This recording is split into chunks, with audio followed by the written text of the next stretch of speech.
मशरिक़ वस्ता में जैसे जैसे जंग शिद्दत इख्तियार करती जा रही है वैसे वैसे ईरान बहुत मजबूत होता जा रहा है।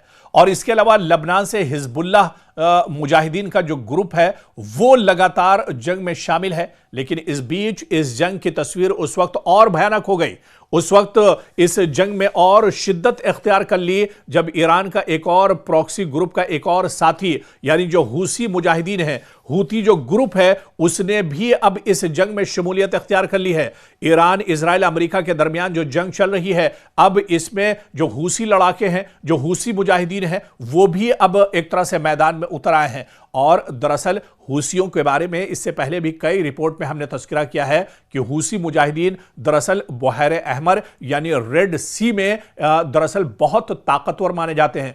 पूरे रेड सी पर हूसियों का कब्जा है और रेड सी में जब भी हालात खराब होते हैं तो हूसी कहीं ना कहीं उसकी एक बड़ी वजह होती है। अब हूसियों ने बाकायदा यह ऐलान कर दिया है कि वो इस जंग में वो भी उतर आए हैं। यानी अभी तक ईरान बड़ी परेशानी था इजराइल और अमेरिका के लिए, लबनान से हिजबुल्लाह एक बड़ी परेशानी थी इजराइल और अमेरिका के लिए, और अब एक और ईरान का प्रॉक्सी ग्रुप यानी हूसी मुजाहिदीन भी अब कहीं ना कहीं इस जंग में कूद पड़े हैं। यानी आने वाले दिनों में कशीदगी और बढ़ेगी, लेकिन यह कशीदगी और खतरा जो है वो इजराइल और अमेरिका के लिए एक तरह से और बढ़ जाएगा, क्योंकि मिडिल ईस्ट की कशीदा सूरत हाल में अब हूसी जो मुजाहिदीन हैं ये भी सरगर्म नजर आ रहे हैं। ये भी एक तरह से जंग में कूद पड़े हैं, जिन्होंने खित्ते की सूरत हाल को मजीद पेचीदा बना दिया है। खासतौर पर बहरे अहमर यानी रेड सी की बात की जाए, इनमें इनकी कार्रवाइयों ने आलमी तवज्जो दरअसल इससे पहले भी हासिल की है। और रेड सी में अब हालात और ज्यादा एक तरह से धमाका खेज हो जाएंगे, क्योंकि रेड सी दुनिया के अहम तरीन जो ट्रेड और तिजारती रास्तों में शामिल होता है। यूरोप और एशिया के दरमियान बहरी जो पानी के जरिए से जो बिजनेस और कारोबार होता है, इसका बड़ा हिस्सा यहीं से गुजरता है। तेल और गैस की तरसील के लिए कलीदी रास्ता यहीं से गुजरता है, जो रेड सी से होकर गुजरता है। और इसके अलावा पूरी जो ट्रेड है, इंटरनेशनल जो ट्रेड है, इसके लिए इंतहाई हसास समुद्री रास्ता यह माना जाता है। इसी वजह से यहां किसी भी किस्म की कशीदगी का असर पूरी दुनिया पर दरअसल पड़ता है।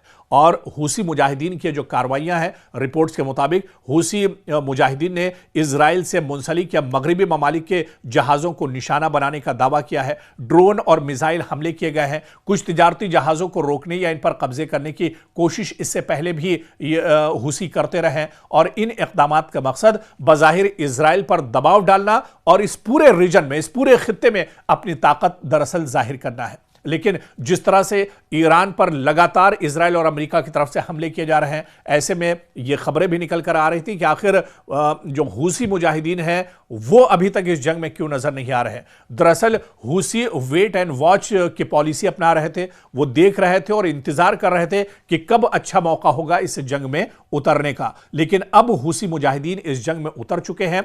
एक तरफ स्ट्रेट ऑफ हुर्मुज यानी अबनाए हुर्मुज को ईरान ने पूरी तरह से बंद कर दिया है, पूरी दुनिया पर इसका असर पड़ रहा है। और अब रेड सी में नई आफत यानी जो हूसी मुजाहिदीन है वो अब रेड सी में पूरी तौर से उतरा है। यानी बहरे अहमर में अब कहीं ना कहीं परेशानियां और ज्यादा बढ़ जाएंगी, क्योंकि यह अमेरिका और इजराइल के लिए दरअसल बहुत बड़ा चैलेंज है। बहरी रास्तों पर खतरा अब इजराइल के लिए और बढ़ जाएगा। तिजारत और सप्लाई चेन इससे मुतासिर हो सकती है। इसी तरह से अमरीकी बहरिया को दरअसल इसमें मुदाखलत करना पड़ सकती है। अपने और इत्तेहादी जो इसके अलायंस जहाज़ों को हिफाजत के लिए कार्रवाइयां अमरीका को करनी पड़ सकती हैं। खित्ते में फौजी मौजूदगी एक तरह से उसको बढ़ानी पड़ सकती है। लेकिन आलमी जो इंटरनेशनल ट्रेड है, इस पर सबसे ज्यादा असर पड़ेगा। जहाज़ों के इंश्योरेंस अखराजात बढ़ेंगे। कई शिपिंग कंपनियों ने रास्ते तब्दील कर लिए हैं। तेल की कीमतों पर इसका उतार चढ़ाव होगा। और यह सूरत हाल सिर्फ एक इलाके का मसला नहीं,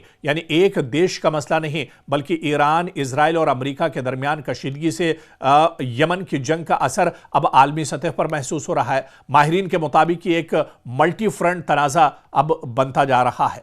तो ऐसे में अब हूसी मुजाहिदीन का इस फ्रंट में शामिल होना, इस फ्रंट में निकलकर सामने आना कहीं ना कहीं दुनिया के लिए, पूरी दुनिया के लिए अलार्मिंग है और कहीं ना कहीं ये इजराइल और अमेरिका के लिए बहुत बड़ा चैलेंज बन सकता है। यानी रेड सी में अमेरिका और इजराइल के लिए एक और बड़ी परेशानी जो हूसी मुजाहिदीन है ये खड़ी कर सकते हैं। इससे पहले भी आपको याद होगा कि जो हूसी मुजाहिदीन है ये दरअसल रेड सी के लड़ाका माने जाते हैं। यहां पर इनकी एक धाक जमी हुई है और बहुत मजबूत ये समंदर के अंदर, पानी के अंदर माने जाते हैं। ऐसे में जब इन्होंने इजराइल और अमेरिका के खिलाफ ऐलान जंग कर दिया है तो अब इस जंग की तस्वीर और ज्यादा भयानक एक तरह से होने वाली है।